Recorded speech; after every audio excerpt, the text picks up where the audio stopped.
Allez, la Mimi Pauillac, immortalisée dans un roman qui vient de sortir, écrit par Nadine Monfils. Bonjour Nadine. Bonjour. Vous avez écrit 90 livres. 90. Vous avez, 90, comme on dit en Belgique. Vous avez réalisé des films, vous avez été actrice et vous rendez un hommage à Mimi Pauillac. Comment c'est possible? Comment vous avez connu Mimi Pauillac, Nadine? Grâce à Dominique Lavanant, qui est une amie qui a joué dans mon film aussi.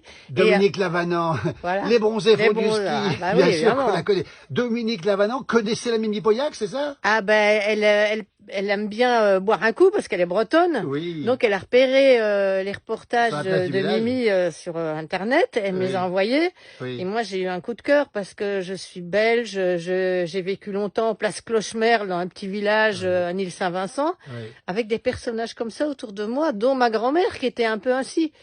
Et voilà, ça m'a vraiment parlé. J'aime les gens vrais.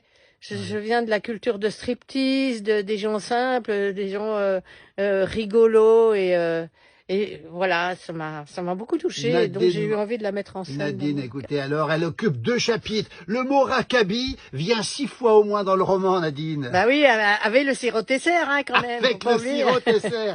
Écoutez, on est tellement touchés. Alors, on va faire un petit coucou à Dominique Lavanant quand même. On lui fait un petit oui, coucou je l'adore. hein. Ouais, vous êtes très amis, hein, c'est ça? Oui, hein. oui, c'est vraiment, c'est comme une sœur pour moi, Dominique. Voilà, quel talent, Dominique Lavanant. Merci, Dominique Lavanant, d'avoir fait connaître à Nadine Monfils, justement. Et alors, c'est sorti dans un livre, un roman extraordinaire. Moi, je l'ai lu, je me suis régalé. La Mimi Pauillac, comme on l'appelle, nous, elle est tenancière de bar là-dedans. Et puis, vous reprenez ses propos et ça lui va bien. Ah bah oui, évidemment. Mais c'est comme avec Magritte, c'est ce qu'il était, c'est ce qu'il faisait, c'est ses petites manies, ses pensées, sa façon de parler, tout ça. J'aime bien quand je touche à des personnages vrais, être fidèle à ce qu'ils étaient. Alors, on va le rappeler quand même, ce livre, il est passionnant, c'est un roman, ça s'appelle Les folles enquêtes de Magritte et Georgette, Charleroi du crime. Un roman, mais alors, jusqu'au bout, quand on a commencé, on s'arrête pas de le lire. On va rappeler qu'il est paru aux éditions La Bête Noire, c'est ça? Oui. Chez Robert Laffont.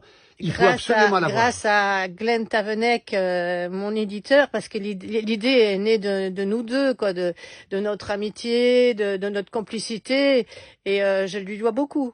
Voilà. Un roman haletant, passionnant, il y a du crime, et surtout aussi, on va le dire, il y a René Magritte, ce fameux peintre. Hein. Rappelez-vous, celui qui avait fait ce tableau, ceci n'est pas une pipe. Hein. Oui, voilà. Pourquoi? Pas parce que c'était un tableau. Non, non. Pourquoi ceci n'est pas une Alors, pipe? explication. Bah parce qu'on peut pas la fumer. Bah oui, évidemment, évidemment. Alors, il est là, à vos côtés. Nous sommes chez vous, à Paris, on va le préciser. À Montmartre. À Montmartre, alors c'est encore mieux. Et puis alors, il y a Magritte, mais il y a Georgette. Et là, il y a l'œil de Georgette.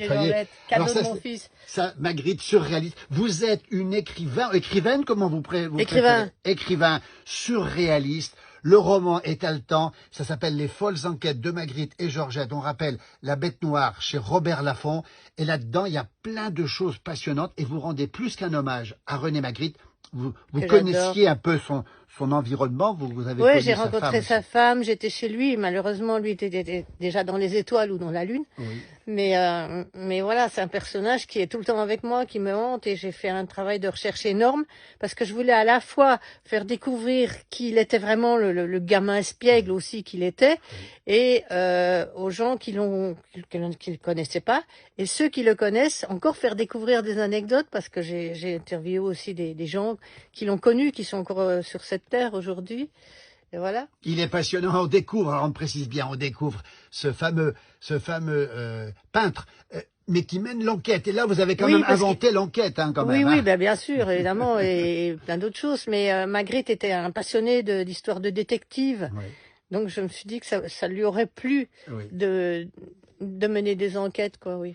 90, 90 comme on dit en Suisse aussi 90, ça s'appelle Les folles enquêtes de Magritte et Georgette. Oh, c'est de combien? C'est le numéro, le crime à Charleroi, c'est le numéro combien là? Je crois que c'est le 7e. C'est le 7e, et il y en a un prochain en cours, j'imagine. Le prochain, au mois d'avril, se passe à Montmartre, où Magritte rencontre Boris Vian et Prévert. Ah, bonne envie de lire aussi. Et puis vous avez écrit... Dans une maison hantée.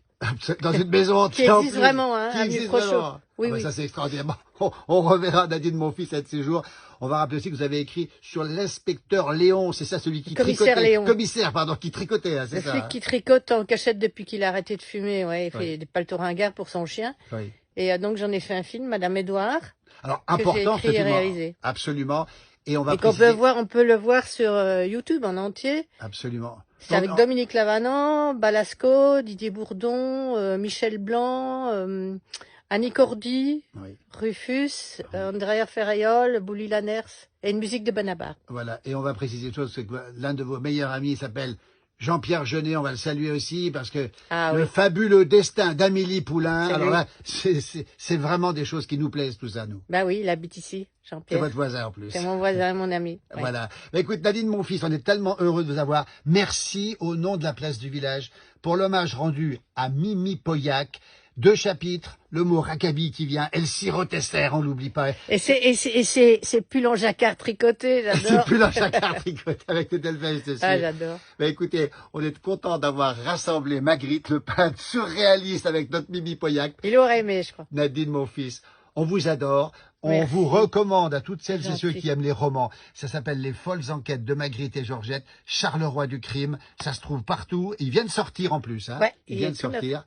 Aux éditions La Bête Noire, Robert Laffont. Nadine, mon fils, au nom de toutes celles et ceux qui ont aimé la Mimi Pauillac, on est très touchés, on est très émus, parce que vous l'avez immortalisée, même si elle est déjà immortelle pour nous, dans ce dernier roman. On est vraiment touchés. Et on va remercier du fond du cœur Dominique. On embrasse Dominique Lavanant aussi par cette rencontre. Et Dominique Lavanant, on l'aime beaucoup parce que les Bronzés font du ski, évidemment. Et bravo pour ce coup de cœur qu'elle a eu pour Mimi Pauillac. Et merci et bravo pour le talent de l'écriture, parce que ce livre se lit en une traite. Quand on le commence, on ne peut pas le finir. Et on croise la Mimi Pauillac en tenancière de barre. On n'en dit pas plus. Merci Nadine. Merci à vous. Merci beaucoup.